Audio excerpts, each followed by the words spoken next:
Jadi kita lihat bahwa tujuan awal dasar, menengah, tinggi, sebenarnya apa yang kita adalah si SDM yang sebenarnya kita pada masing-masing jenjang mendidik dengan karakteristik serta didik dari PAUD, pendidikan dan menengah. Nah, mencapai ini telah melakukan, bisa kita lihat di ya, Kementerian telah melakukan bahan pendidikan dasar dan ya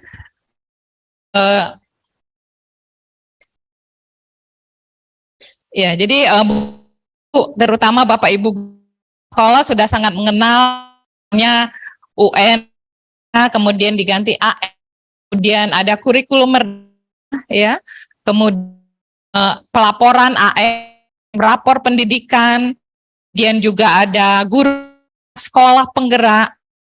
Ini adalah kebijakan prioritas untuk apa? Di dasar menengah adalah untuk karakter dan kompetensi serta didik. Di sana berbagai komponen dari segi kurikulum memberikan penekanan pada kompetensi penting dan kemudian proyek penguatan ajar Pancasila, kesempatan yang besar untuk penguatan yang tadi kita lihat ya, profil pelajaran ya, kita bahwa itu beriman Tuhan Maha Esa, berakhlak, itu semua dan juga kreatif, berkebinekaan. Jadi kan kalau si penerus kita seperti ini, Indonesia akan menjadi yang tabat ya, ujungnya sejahtera. Ya, Bapak Ibu bayangkan kalau generasi penerus kita 10 juta sekian saja menunjukkan karakter yang hebat ini, maka Indonesia akan maju. Sebaliknya, kalau sebagian besar penerus kita tidak kritis, tidak mandiri, tidak aktif, maka besar ini akan menjadi penonton saja, pengikut. Ya, kita akan produk dari luar sana, penduduk besar. Jadi, kita ingin menjadi bangsa yang maju dengan mempersiapkan generasi yang hebat. Kan tinggi sudah ada prioritas misalkan kampus yang memungkinkan masih belajar dunia industri ya, kemudian ada pertukaran, bahkan juga kampus mengajar. Di mahasiswa tidak hanya LPTK ya, juga dari PT biasa, perguruan juga dapat mengajar. Intinya apa? Berikan kesempatan untuk adanya wawasan dan pendidikan menengah ini, Ibu, kita paham, sepakat, ini adalah fondasi karena pembentukan karakter pada masa dasar ini. Kita akan mengubah ketika usianya dewasa. Betul tidak Bapak Ibu? Itu biasanya kan diajar kalau ingin mendidik, didiklah kebiasaan itu tidak untuk diubah. Jadi perlu waktu. Artinya kalau kita membentuk sesuai dengan karakter inginkan, maka dini mungkin. Karena itu pendidikan ini sangat penting dan hasil ini akan pendidikan tinggi. Jadi bagaimana nanti calon mas terima di pendidikan sebenarnya tergantung proses pembelajaran di dasar dan menengah. Nah, hal yang ingin kita capai adalah bahwa pelajaran di pendidikan menengah itu hendaknya holistik. Artinya tidak fokus pada mata pelajaran, fokus pada tes tertulis, tidak hanya pada hal yang saja. Pembelajaran di sekolah adalah menguatkan dan potensi. Yang tadi mungkin profil pelajar Pancasila. Jadi sebenarnya itu yang diinginkan dengan adanya kebijakan Merdeka Belajar itu. Artinya Bapak Ibu guru, Bapak Ibu kepala sekolah itu perlu memperhatikan tidak hanya aspek kognitif, juga non-kognitif, kemudian mempertimbangkan bakat, kemampuan, potensi siswa. Karena masing-masing kita berbeda, masing-masing anak berbeda. Ya. Jadi itulah inti apa yang dilakukan pada kebijakan pendidikan dasar dan menengah. Ya.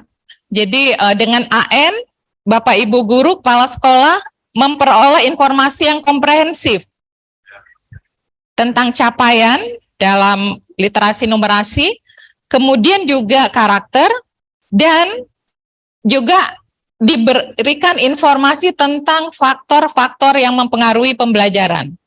Ya, jadi misalnya dengan AN Bapak Ibu bisa melihat misalnya apakah di sekolah Bapak Ibu misalnya iklim keamanannya baik ataukah rawan misalnya ya.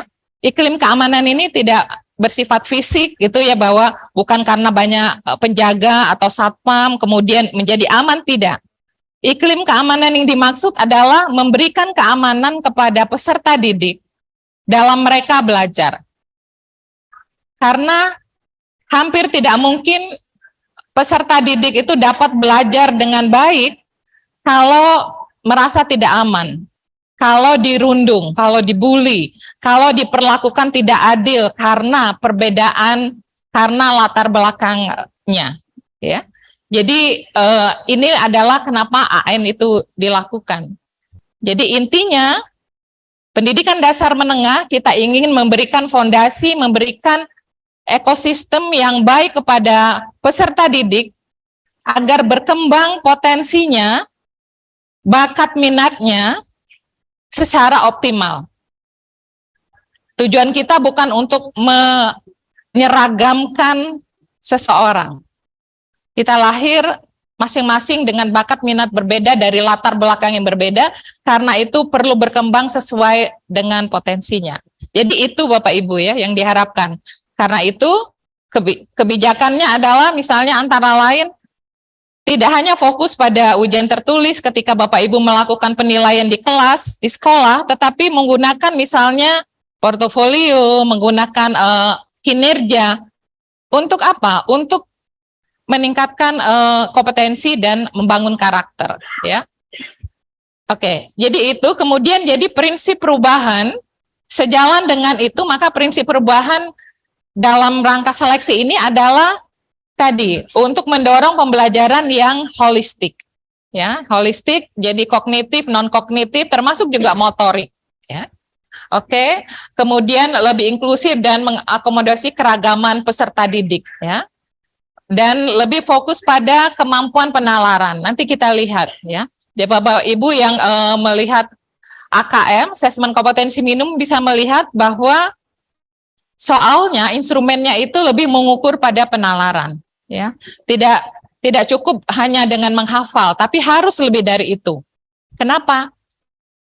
Karena untuk pendidikan tinggi dan untuk nanti dunia kerja dalam kehidupan masyarakat sebenarnya Yang dibutuhkan bukan kemampuan untuk mengetahui, tetapi untuk dapat melakukan dari apa yang diketahui itu, dapat menyelesaikan masalah.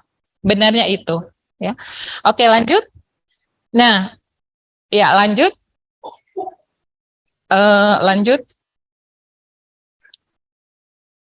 Oke, lanjut. Ya. Jadi Bapak Ibu, seleksi tetap 3 tadi sudah disampaikan. Jadi seleksi berdasarkan prestasi, menggunakan kriterianya apa? Menggunakan rapor, ya. Nah, hanya sini ditekankan bahwa minimal 50% dari rata-rata nilai rapor untuk seluruh mata pelajaran. Ini konsisten dengan tujuan kita tadi. Kita ingin pembelajaran holistik tidak hanya menganak-emaskan mata pelajaran tertentu, tetapi semua, maka sebagai konsekuensinya, implikasinya dalam seleksi, kita mempertimbangkan seluruh mata pelajaran, supaya konsisten kebijakan tadi ya. Kemudian 50% lainnya,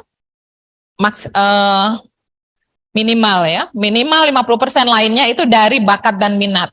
Bakat minat buktinya dari apa? Dari misalnya dari program studi yang menunjang pilihannya, kemudian dari portofolio atau yang lain. Nanti akan lebih detail.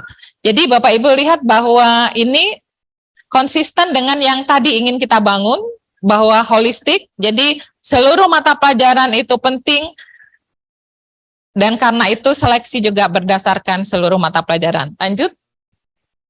Oh ya, tadi untuk komponennya, untuk komponennya itu ditentukan oleh perguruan tinggi, ya. Jadi misalnya ini kan adalah istilah minimal maksimal ya. Bisa saja minimal 50%, kemudian perguruan tinggi bisa bervariasi. Misalnya untuk rapornya mungkin 50%, minimal 50%, ada yang juga 60% bisa jadi.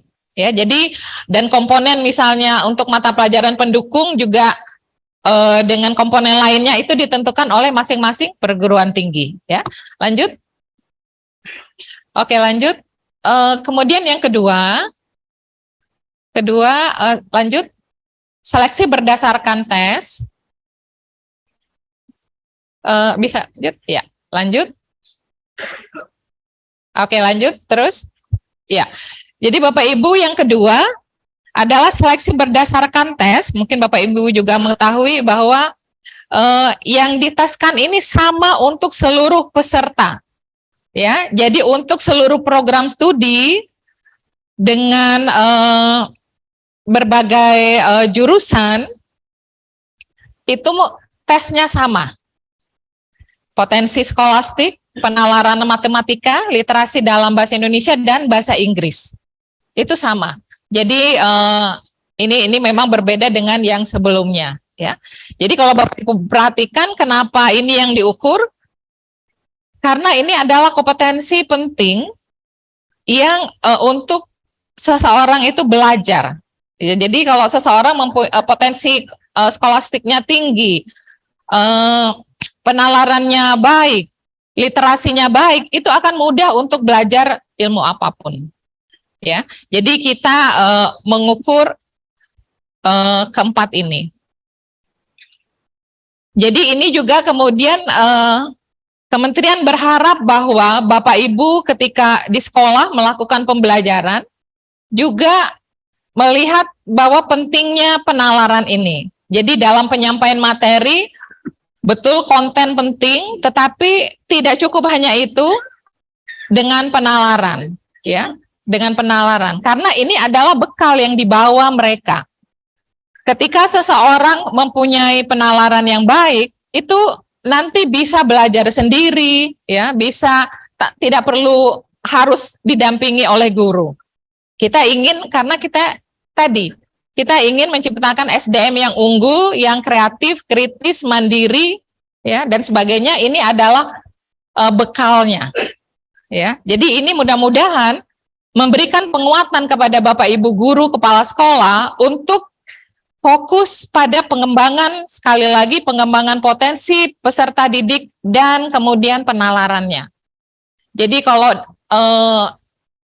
kalau konten itu sekarang dengan YouTube, dengan Google, semua itu mudah diperoleh.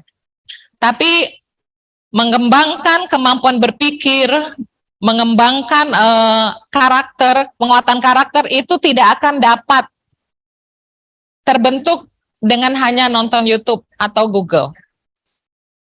Jadi itu justru peran Bapak Ibu guru kepala sekolah.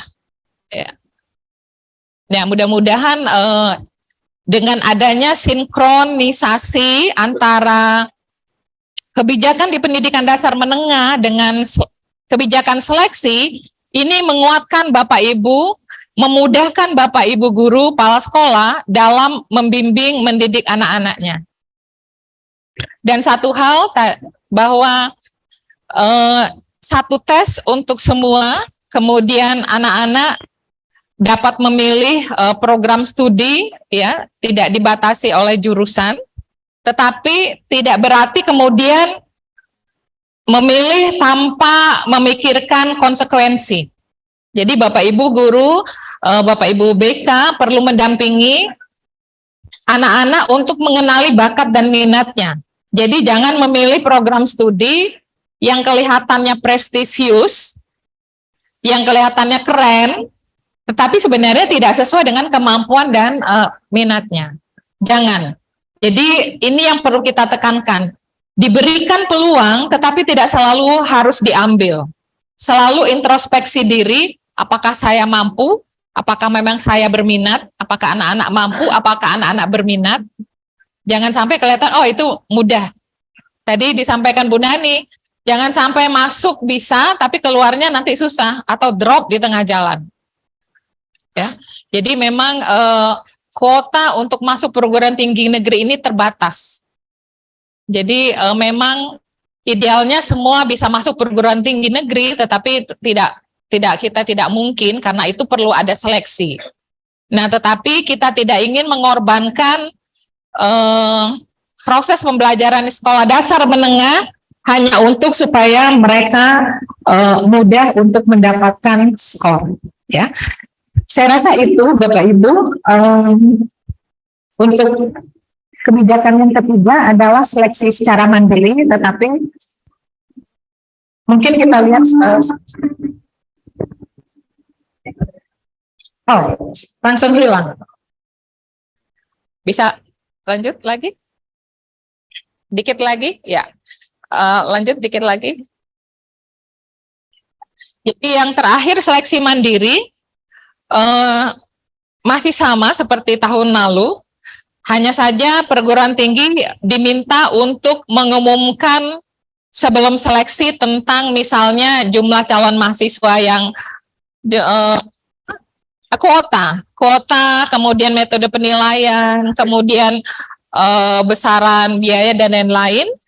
Dan juga setelah seleksi di slide selanjutnya itu juga perlu mengumumkan jumlah yang diterima dan lain-lain, ya.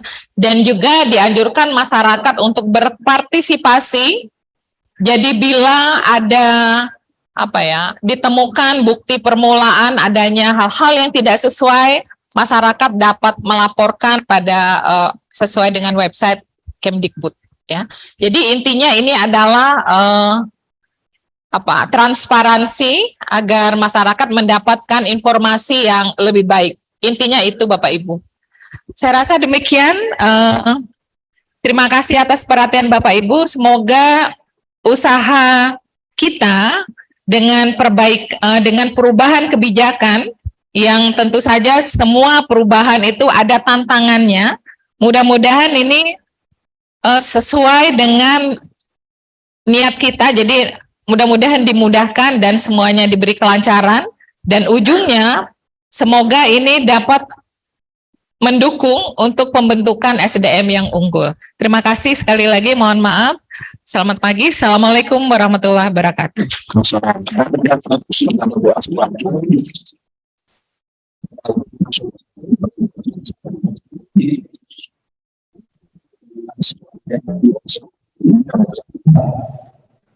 Kepala Pusat Asesmen Pendidikan BP3 Kemdikbudristek. Jadi untuk seleksi penerimaan PTN tahun ini itu berubah. Yang tahun kemarin dikelola oleh LTMPT beberapa tes masuk perguruan tinggi, sementara tahun 2023 nanti semua seleksi nasional PTN itu sudah dikelola oleh BP3, Balai Pengelolaan Ujian Pendidikan Kemendikbudristek. Jadi tim LTMPT berubah ke tim SNPNB di bawah BP3. Semua informasi terbaru dan mekanisme dan prosesnya nanti akan disampaikan langsung oleh Pak Bekti sebagai Sekretaris Eksekutif SNPNB. Nah, Bapak Ibu bisa bertanya tadi informasi yang disampaikan Ibu Asjanti dan langsung diterima setelah Pak Bekti menyampaikan materi, nanti bisa ditanyakan berkaitan dengan permasalahan yang dihadapi oleh Bapak Ibu, terutama kepala sekolah dan guru BK. Kepada Pak Bekti silakan dengan segala hormat. Assalamualaikum warahmatullahi wabarakatuh. Silakan Mas, mohon tambahkan. Selamat pagi dan salam sejahtera untuk kita semua, Bapak Ibu. Di sini saya lihat ada Bapak Ibu dari Dinas Pendidikan dan mungkin juga Kanwil Agama ya. Bapak Ibu para sekolah dan Bapak Ibu guru BK dan mungkin guru yang lain ya. Terima kasih atas kehadirannya pada sosialisasi kami ya. Jadi ini kita perlu sampaikan kepada Bapak Ibu secara langsung yang hadir di sini dan juga mungkin yang melalui streaming gitu ya. Kami akan menyampaikan tentang SNPB 2023. Jadi Bapak Ibu silakan menanyakan berbagai hal dan saya akan flashback dengan beberapa permasalahan tahun lalu gitu ya, untuk dijelaskan hari ini dan juga nampaknya potensial menjadi masalah lagi di tahun 2023. Yang jelas permasalahan baik dari sekolah yang akan daftar atau mengikuti PDSS ya, dan bagi siswa yang mungkin mengikuti lewat streaming, hal-hal yang tahun lalu menjadi polemik gitu ya, coba kita bedah dan kita selesaikan hari ini ya. Baik, ini lanjut Mas, ini slide standar saja, Bapak Ibu bisa download di website snpmb.dpp.kemdikbud.id. Di situ ada menu sebelah kiri unduhan. Silakan unduh slide ini. Ya, slide ini bisa saja berapa istilahnya diupdate. Hari ini adalah versi 2. Ya, versi 2, nanti kalau ada versi lagi kita akan update di sana. Semua hal manual pengisian PDSS dan lain sebagainya, registrasi akun nanti juga akan kami update di sana. Silakan diunduh di sana. Bapak Ibu kalau untuk informasi hanya tolong lihat di snpmb.dpp.kemdikbud.go.id. Jangan lihat yang lain, ya, website yang lain, karena banyak sekali website yang meniru-niru, tujuannya agar konten gitu ya, agar website dia semakin banyak gitu ya. Biasanya saya di IG dan lain sebagainya mereka mengambil dari kami dan mereka menambahkan hal lain yang bisa saja menyesatkan ya. Jadi jangan lihat yang lain karena semua hal ada di sana. Bapak Ibu sebelum bertanya baca dulu di sana ya. Bapak Ibu guru BK, saya kira kalau guru BK harus sering-sering update informasi di website kami. Ya, karena kami akan tampilkan sana juga ke media sosial kami, nanti sebutkan di akhir ya. Lanjut Mas. Nah, satu hal yang utama berbeda sekali tahun lalu dengan tahun ini di seleksi penerimaan masa baru adalah program Diploma 3 ikut jadi satu. Ya, tahun lalu hanya D4 saja yang di Politeknik yang ikut. Tahun ini semua D3 maupun D4 di Politeknik jadi satu ikut di SNPMB. Jadi tahun ini di SNPMB ini yang ada 2 jalur yang ditangani oleh SNPMB dan 1 jalur oleh PTN masing-masing. Ada program sarjana, kemudian program diploma 4 dan program diploma 3 yang ada di Politeknik ya. Jadi ada itu ya. Ini kalau yang ini saya kira nanti dibaca saja, tidak Ini hanya saja di sini yang paling penting hanya cuma perubahan istilah. Tadi sudah disampaikan oleh Pak Rektor, SNMPTN jadi SNBP, SBMPTN menjadi SNBP, dan seleksi mandiri tetap ada 3 jalur. Langsung saja Mas, selanjutnya. Nah, di sini saya ingin sedikit ada beberapa istilah ya yang perlu saya sampaikan ya. Karena Politeknik sudah ikut, ya Politeknik itu PTN, jadi jangan bilang PTN dan Politeknik. Nanti teman-teman Politeknik marah, nggak cocok ya. Jadi PTN itu ada 2, PTN akademik dan PTN vokasi. PTN akademik itu universitas, institut, sekolah tinggi gitu ya. Kalau PTN vokasi adalah Politeknik ya. Jadi istilahnya kalau untuk PTN ya termasuk Politeknik di dalamnya, gitu ya. Itu istilah ya. Terus kemudian di SNPB ini ada satu yang lain ya, selain PTN vokasi itu ada 76 ya, tahun ini akan ada 76 PTN vokasi, yaitu 74 seperti tahun lalu PTN ditambah 1 UT plus satu lagi ada PTN baru. Ini saya perlu sampaikan ke masyarakat juga bahwa kita ada PTN baru namanya adalah Institut Teknologi Bujana Bumi Pari-Pari. Nah, jadi 76 plus Politeknik PTN vokasi tadi itu jumlahnya ada 43. Sebenarnya Politeknik itu ada 44, tapi satu tidak bisa ikut karena memerlukan khusus yang harus ada tambah sehingga tidak bisa ikut SNPB. Jadi ada 43 Politeknik yang ikut plus 18 PTKIN Politeknik Perguruan Tinggi Keagamaan Islam Negeri. Tahun lalu ada 11, tahun ini bertambah 7. Nanti kami sebutkan di dalam website kami mana saja yang 76 PTN akademik, kemudian 43 yang PTN vokasi dan 18 PTKIN. Ya sekarang belum bisa dilihat. Nanti ada di SNB daftar PTN. Nanti daftar PTN yang ikut di SNBP dan daftar PTN yang akan ikut di SNBP ya sama, tapi semuanya ikut semua ini. Jadi nanti tapi akan beda karena nanti Bapak Ibu bisa lihat seperti tahun-tahun sebelumnya, setiap PTN plus setiap PTKIN itu nanti ada daftar prodinya apa saja, daya tampilnya, dan tahun kemarin peminatnya berapa. Kemudian kalau prodinya diklik, di samping kanan ada riwayat 3 tahun terakhir. Ya, jumlah daya tampilnya berapa, peminatnya berapa. Kalau yang lewat SNBP nanti akan muncul dia berasal dari SMA bidang apa saja, ya, karena kemarin masih ada di undangan. Kemudian dari provinsi mana saja.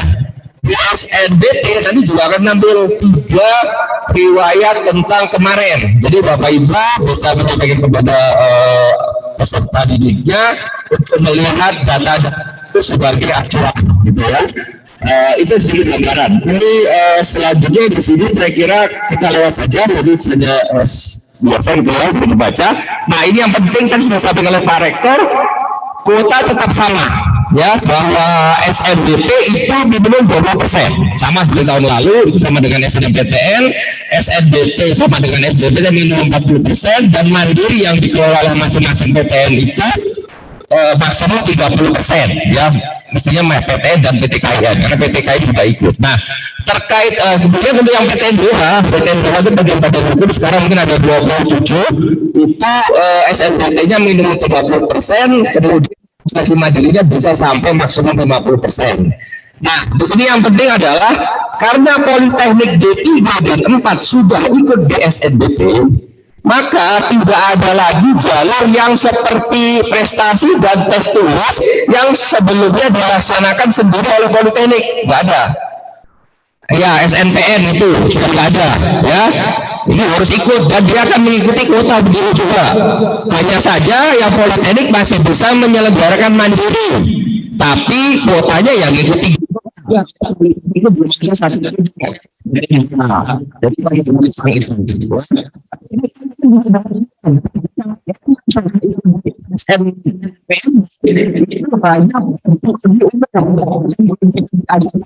sehingga mereka juga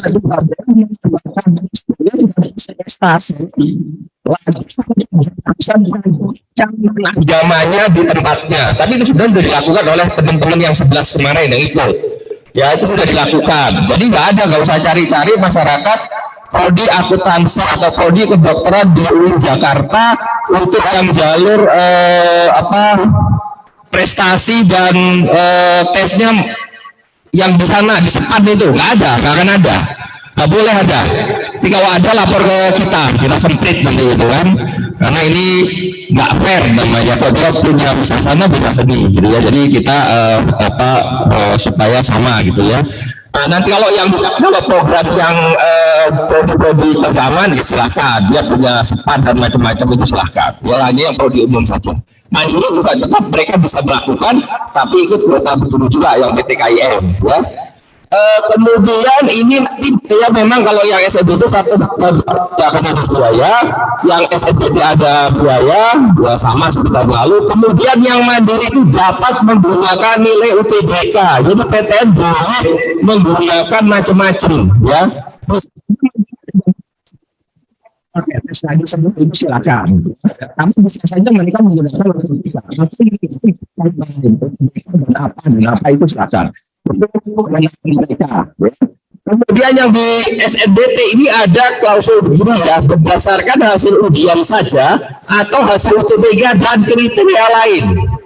Walaupun itu tes tulis, bisa saja PTN itu menentukan siapa yang lulus itu tidak pakai nilai UTBK saja pada yang SNBT. Tahun kemarin juga begitu, bukan hanya tahun kemarin juga begitu.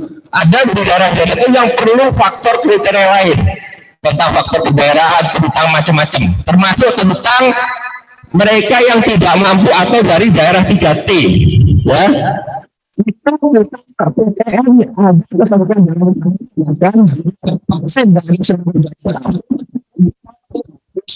Anak-anak dari daerah 3T dan tidak mampu ini biasanya yang dia dari KIPK kuliah.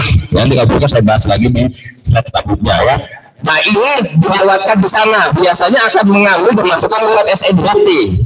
Kenapa? Karena agar ada tesnya, jadi kita tahu kemampuannya. Istilahnya terpintarnya anak-anak itu di daerah 3T dan yang tidak mampu diurut sendiri gitu ya. Jadi bisa saja ya, kan berdasarkan ranking pakai nilai UTBK, kemudian yang ranking karena ada klausul harus 20%, mencari anak yang kurang mampu diambil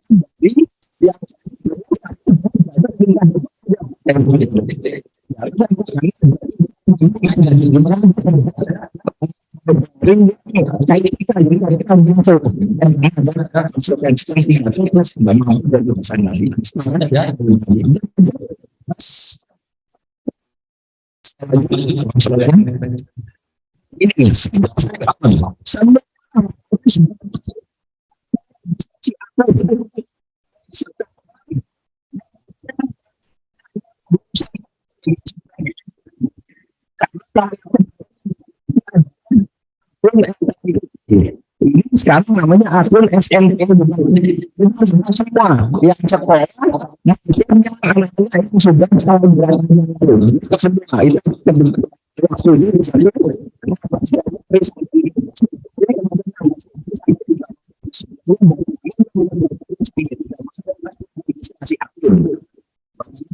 tadi bisa saja sih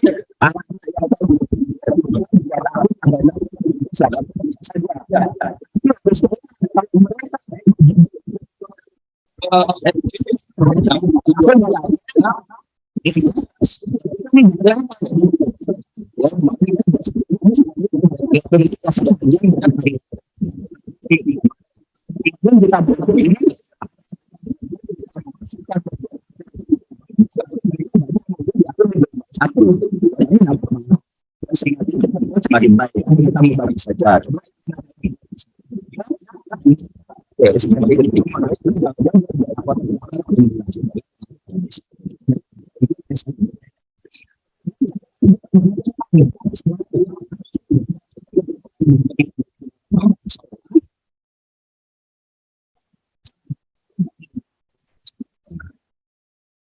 Saya selesaikan oleh sekolah dan yang kedua adalah kepala sekolah. PDSS itu sebuah sistem. Sebenarnya kami basis MPD atau RPD di tahun saja dari sistem yang sudah ada. Yang apa itu maksudnya? Tetapi teman-teman tidak yakin bahwa yang kepala di Kami saja walaupun buka PDS juga nggak yakin itu, karena ternyata banyak juga sekolah yang buat rapot baru. Buktinya apa? Banyak yang terlambat isi PDSS, alasannya rapotnya belum jadi. Belum tahu.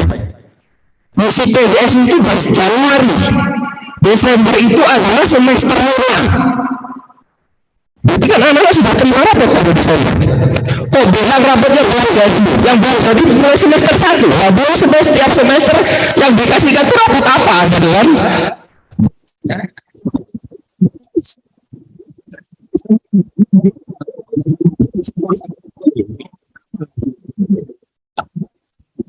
Oleh siswanya memberikan kesaksian sekolah saya itu rapotnya ada 2 gitu ya. Ada rapot yang dikasihkan dulu, nanti kalau diterima berarti rapotnya yang versi itu ada kayak gitu, macam-macam lah gitu ya. Terus kenapa kok dibuat gitu? Salah satu ada info katanya kalau ikut yang lewat jalur prestasi nilai rapotnya semester 1 sampai 5 harus grafiknya naik. Tahu grafiknya naik. Jadi matematika sudah 7, nggak boleh 6 gitu kan, harus 7, 8, 9 gitu kan. Akhirnya dibuat gitu. Dan memang ketika saya lihat data kebanyakan yang ikut yang jalur prestasi kemarin itu SNMPTN rapotnya gini memang gitu kan. Hebat juga gitu ya. Yang senang anak siswanya. Kenapa? Nggak usah belajar aja, karena pasti sekolah saya akan kasih di rapot masih lebih bagus semester berikutnya. Ya, kayak gitu kan jadinya. Nggak perlu kayak gitu, wajar begini wajar gitu ya. Nggak usah dibuat-buat ya apa. Dan inilah yang menyebabkan terus akhirnya terlambat. Hampir setiap semester, setiap penerimaan ini yang lewat jalur prestasi ada saja sekolah-sekolah, bahkan sekolah favorit selalu ada setiap tahun yang tidak bisa ikut SNBP seperti ini karena terlambat mengentrikan. Ya. Panjang waktunya hampir 1 bulan baru dikerjakan 3 hari 4 hari sebelumnya. Bapak Ibu Kepala Sekolah saya minta mulai sekarang memikirkan harus ada staf khusus yang mengentrikan.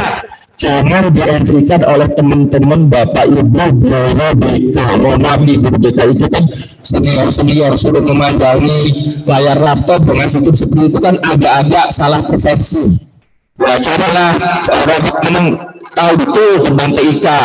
Di data saja operator sekolah itu juga banyak yang salah. Ya. Jadi ini perlu khusus ya, Bapak Ibu tugaskan, Bapak Ibu Kepala Sekolah tugaskan khusus. Jangan cuma minta bantuan. Namanya minta bantuan yang dibantu ya sebantu-bantunya kan gitu kan. Dan akhirnya terjadi datang ke kantor kami nangis-nangis Bapak Ibu karena dia merasa beban, karena dia dihadapkan kepada orang tua ketika orang tua protes anaknya nggak bisa ikut SNBP.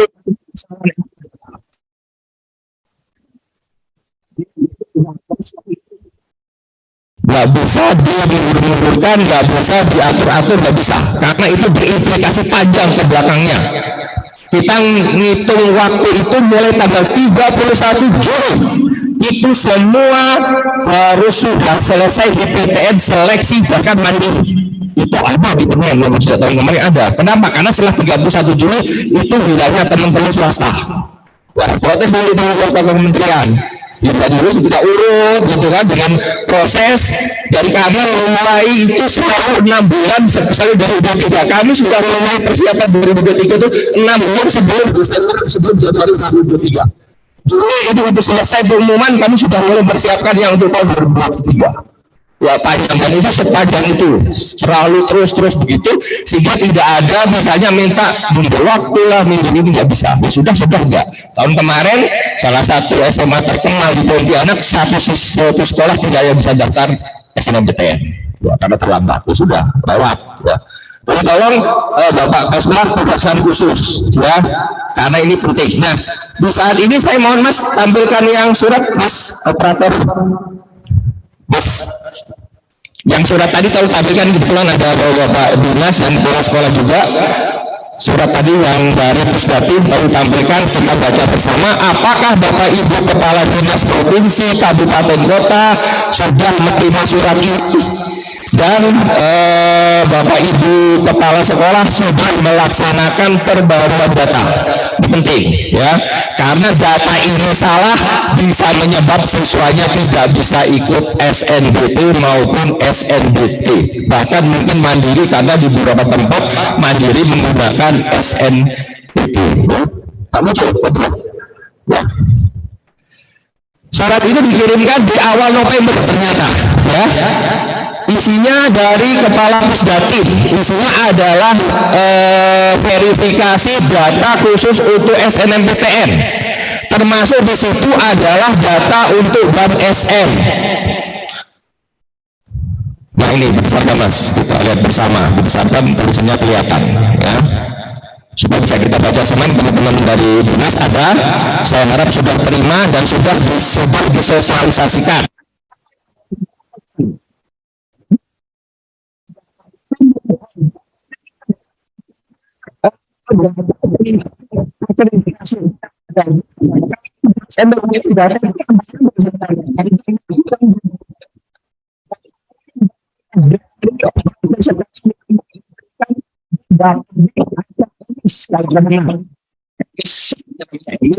Kalau yang cek namanya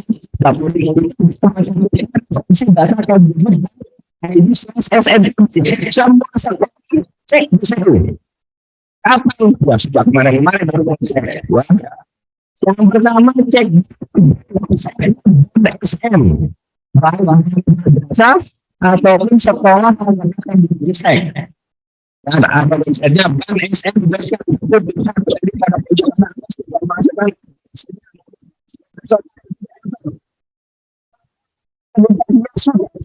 dengan yang jadi sekolah Bapak Ibu sudah Desember atau Januari karena akan otomatis sama dengan yang sebelumnya untuk kebutuhan dan SM sudah kita koordinasi, kita sudah rapat 4 kali lah tentang itu untuk sistem itu, bahwa mereka menghasilkan data ke Pusdatin dan mereka yang habis pada saat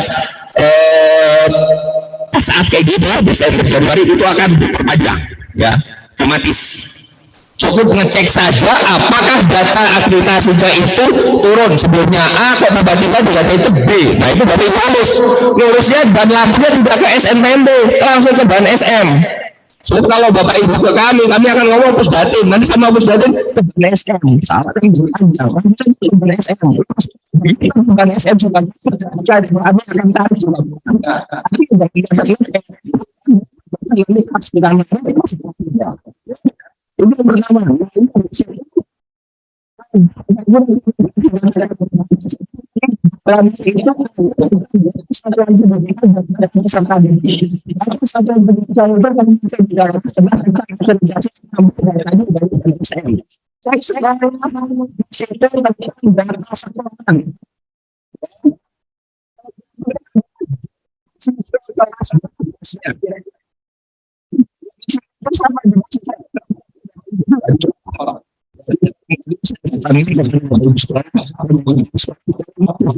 khusus.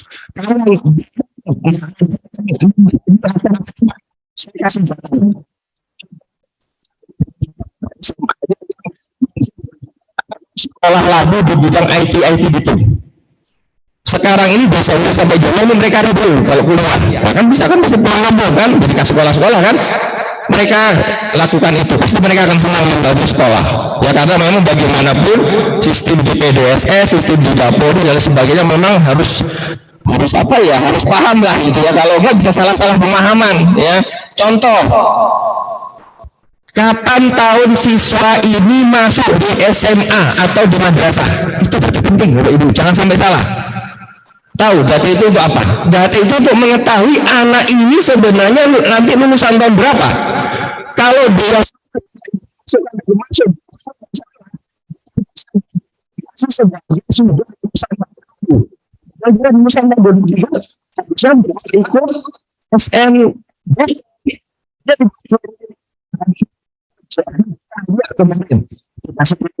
orang tidak seratusan ribuan yang kayak gitu salah itu. Wah.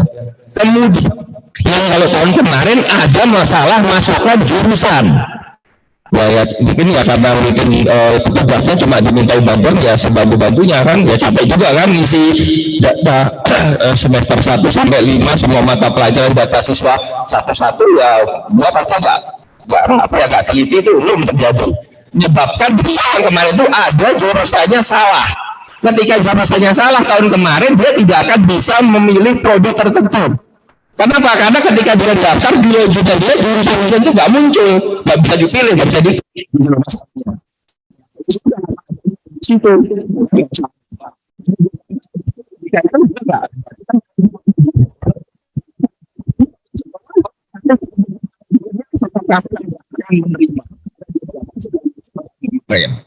Ya, jadi penting pengisian ini dicek semua itu verbal SP di situ ada petunjuknya. Untuk data peserta didik di sini juga dari sekolah dan dari siswanya untuk ngecek. Siswanya bisa ngecek secara mandiri di link itu. Ini teman-teman dari dinas yang belum mensosialisasikan kepada sekolah, tolong segera disosialisasikan surat ini kepada kepala dinas kabupaten, provinsi, kabupaten, kota, dan kepada kepala kanwil agama seluruh Indonesia. Sudah 7 November yang lalu, ya harusnya sudah disosialisasikan. Kalau data ini sekolah baru diterima, segera cek itu tadi ke Ban SM, yang kedua cek ke itu, kemudian isikan di data yang benar, jumlah siswanya dan setiap siswanya. Nanti siswanya bisa cek di NSN data kebud.id. Banyak kejadian ya itu yang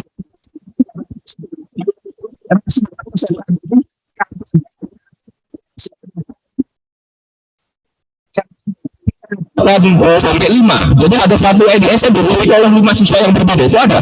Dan ada juga satu siswa memiliki 2, 3, 4 sampai 5 NSN. Paling aneh lagi tahun kemarin kejadian nih.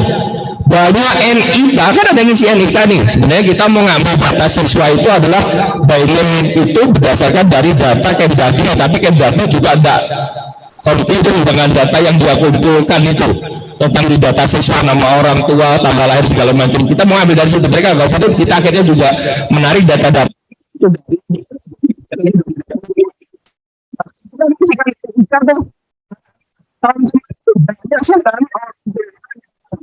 NIK yang ada yang juga dari itu sama setelah kualitas ya ada di satu biasa. Ini masalah banyak Bapak Ibu kalau dulu ketika memasukkan pada kelas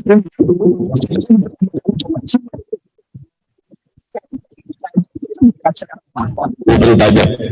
Nah, ketika sudah lulus dia lihat itu beda. Jadi dia punya NIK itu boleh berarti anak itu. Jadi NIK yang dititipkan dengan keluarga dekat sekolah supaya bisa masuk di sekolah itu, dan ada NIK-nya. Padahal yang dicatatkan harus NIK ketika dia daftar, ketika sudah lulus memasuk perguruan tinggi ngomong NIK ini salah gitu. Kita kan tidak tahu, yang entry kan dah sendiri gitu kan. Ternyata itu, ya itu wajarlah kelakuan masyarakat kita cari enak gitu kan. Nah, tapi sudah begitu jadi salah. Dan ini untuk data itu akan begitu. Ketika data sudah kita entrikan, maka data itu tidak akan kita ingin sudah apa adanya. Ya. Silakan dari urus selesaikan bukan itu kalau 25 ya silakan ini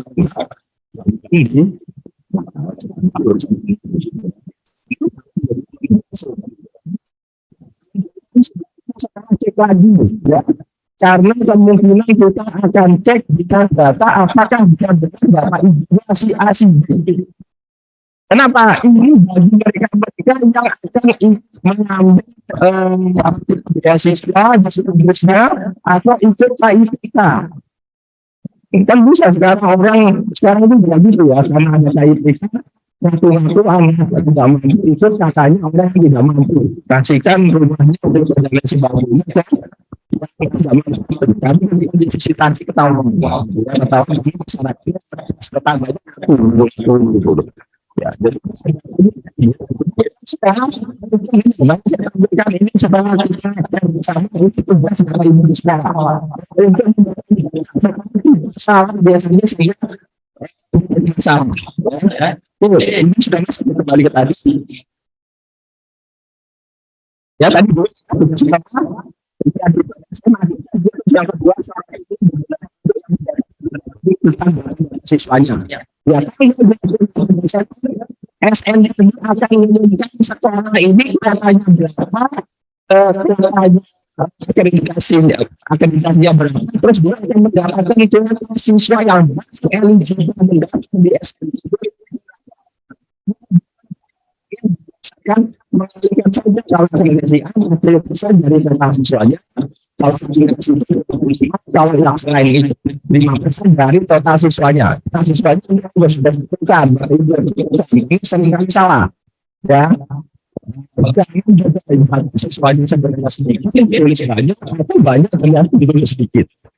Misalnya yang data misalnya di data atau emis, kalau yang akreditasi sebenarnya kita akan hitung akan muncul sekolah ini yang kuotanya siswanya sejumlah sekian itu nanti oleh sekolah dientrikan di PDSS setelah sekolah itu memiliki akun SNPB yang tadi harus buat akun dulu kan, mau buat akun nanti dia masukkan ke akunnya. Nanti dia akan mengisikan, nanti kita sudah ngasih barisnya, jumlah barisnya sebanyak itu, ya sebanyak itu. Nah, Bapak Ibu, tolong yang tadi operator jangan hanya satu orang yang tahu username sama passwordnya akun sekolah, bahaya. Akun lari nggak dikasih gitu ya, satu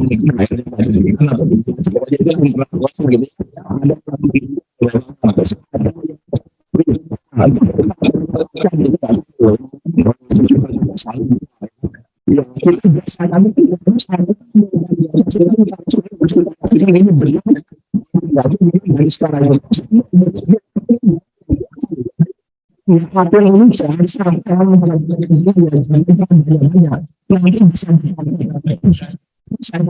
nanti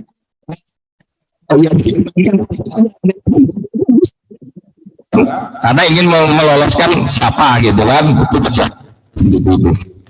Nah, Bapak Ibu, ini yang SNBP. Untuk SNBP itu sekolah nanti akan menyeleksi di internal mereka, ya. Lanjut saja untuk persyaratan, saya kira ini lanjut saja dulu. Nah ini ya ketentuan pemeringkatan tadi yang eligible dari kami, misalnya ada 100 siswa kelas 12, maka 40 kalau registrasinya 40, kami akan menyediakan 40 baris. Silahkan isi 40 itu dengan siswa yang menurut sekolah adalah yang rankingnya paling pintar lah, gitu. Tapi sebenarnya kami sejak dulu itu terserah, karena kami tidak akan pernah membandingkan nilai rapot sekolah A dengan sekolah B, nggak ada ceritanya, nggak ada.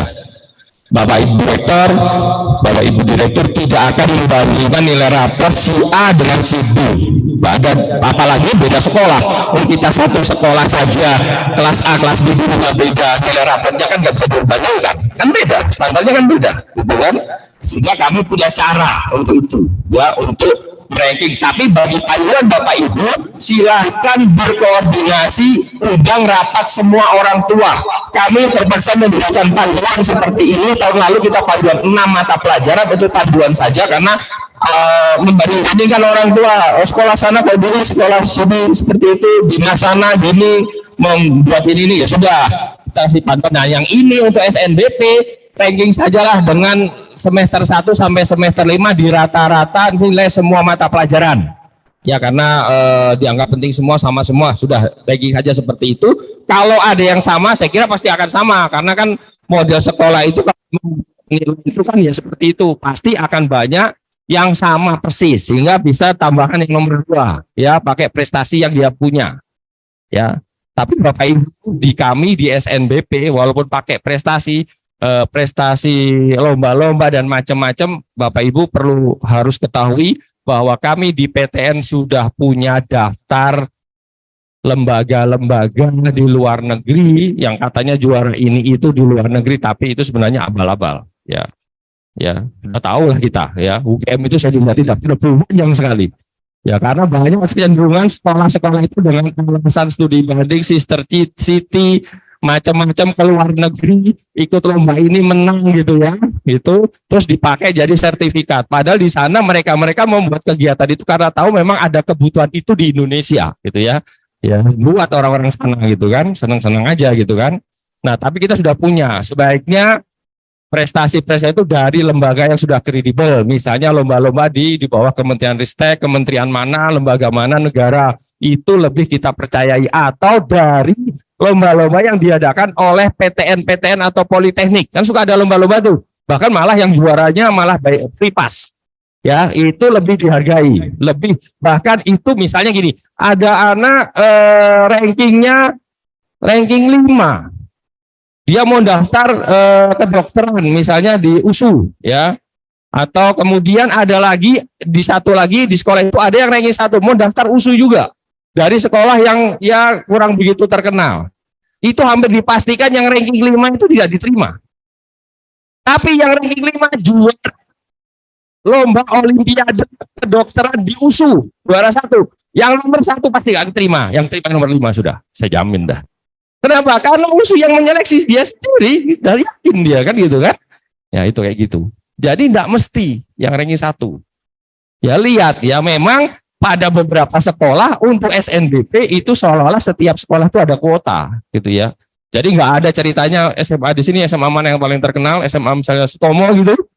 Dari jalur prestasi kan dibilang kadang-kadang kalau sekolah terkenal itu pindah sekolah katanya gitu ya, pindah kelas gitu kan. Dokterannya misalnya keterima berapa karena lewat SNBT, tidak. Sekolah terkenal itu paling hanya sedikit. Kalau dia pindah sekolah itu pasti dari SNBT, tidak dari SNBP. Ya, pasti merata gitu ya. Karena disitulah di SNBP itulah perguruan tinggi ada teknik strategi untuk memperbanyak dari mana saja yang diterima. Karena itu ada di kriteria di akreditasi macam-macam.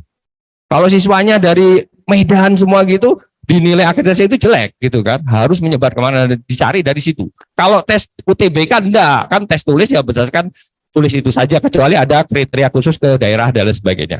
Ya, jadi ini nanti silakan Bapak Ibu, saya sarankan undang orang tua supaya orang tua ini tidak di belakang hari menggugat.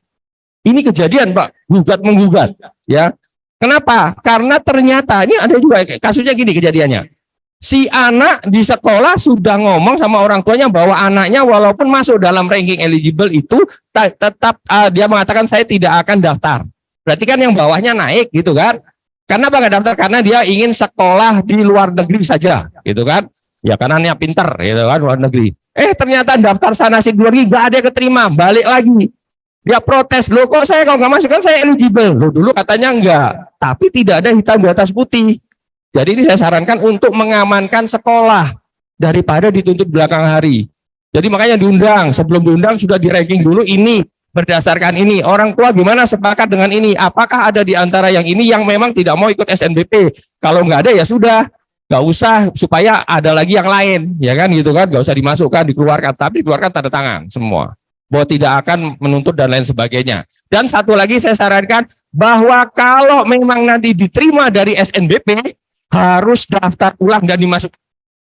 Jangan sampai tidak didaftar ulang. Karena itu PTN-PTN sangat-sangat kecewa dan marah sekali. Sehingga wajar kalau ada nanti di tahun berikutnya sekolah Bapak Ibu di blacklist. Banyak Bapak Ibu udah tahu sendirilah mana-mana yang kayak gitu, ya kan? Yang Bapak Ibu sekolah. Kalau memang enggak yakin gitu ya, pilih satu saja, nggak usah pilih 2 pilihan. Kadang-kadang pilihan kedua, kan ini boleh milih 2 nih. Kalau milih 2 prodi, salah satu prodi harus berada satu provinsi dengan domisili sekolah kan. Itu milih 2, ketika keterima yang kedua, ogah-ogahan. Memang bagi mereka yang sudah diterima di SNBP 2023, dia tidak akan bisa ikut di UTBK SNBT, benar. Tapi masih ada mandiri. Mandirinya itu loh banyak sih. Mandiri itu orang yang mampu bisa ikut 10, 20 PTN bisa. Ya, karena nggak ada tes yang bersama-sama masalahnya. Sendiri-sendiri kan macam-macam. Keterima 10 gitu kan yang dimasuki cuma 1. Ya kan? Nah, sehingga kalau memang tidak dengan keterima mau daftar ulang, lebih baik pilih 1 saja. Ya, 1. Tapi kalau milih 2, janji harus diterima, kalau diterima harus daftar ulang, ya, nggak boleh tidak. Kenapa enggak? Karena kalau sampai dia tidak daftar ulang, maka kursi itu kosong. Itu akan mengurangi yang 20% tadi, kan minimum. Walaupun sebenarnya PTN itu sudah melebihkan, tapi kenyataannya daftar ulang lebih lagi gitu loh, sehingga tidak mencapai. Kita masih punya cara bisa memindah-mindahkan, tapi itu sudah mempersulit kita di PTN, ya. Jadi tolong tekankan guru BK. Saya kira guru BK ini guru yang penting sekali saat-saat sekarang ini dalam seleksi, sehingga memang mereka harus tahu siswa ini memang minat passionnya seperti apa. Bahkan karena dimulai tahun 2023 sudah tidak ada, walaupun sekarang yang lulusan sekarang masih ada jurusan IPA, IPS, bahasa keagamaan, tapi sudah tidak dilihat itu. Semua boleh mendaftar prodi apa saja, ya. Tapi guru BK harus memberikan pemahaman, ya. Anak itu memang passionnya di situ, gitu ya. Jangan pengen kedokteran lihat darah aja takut, gitu kan, repot, gitu kan, ya. Dan tekankan memang sekarang kalau sudah kelas 12 memang sekarang itu yang dilihat jangan PTN-nya. Ini lembaga-lembaga di luar lain tuh, lembaga bimbingan belajar segala itu menyesatkan semua.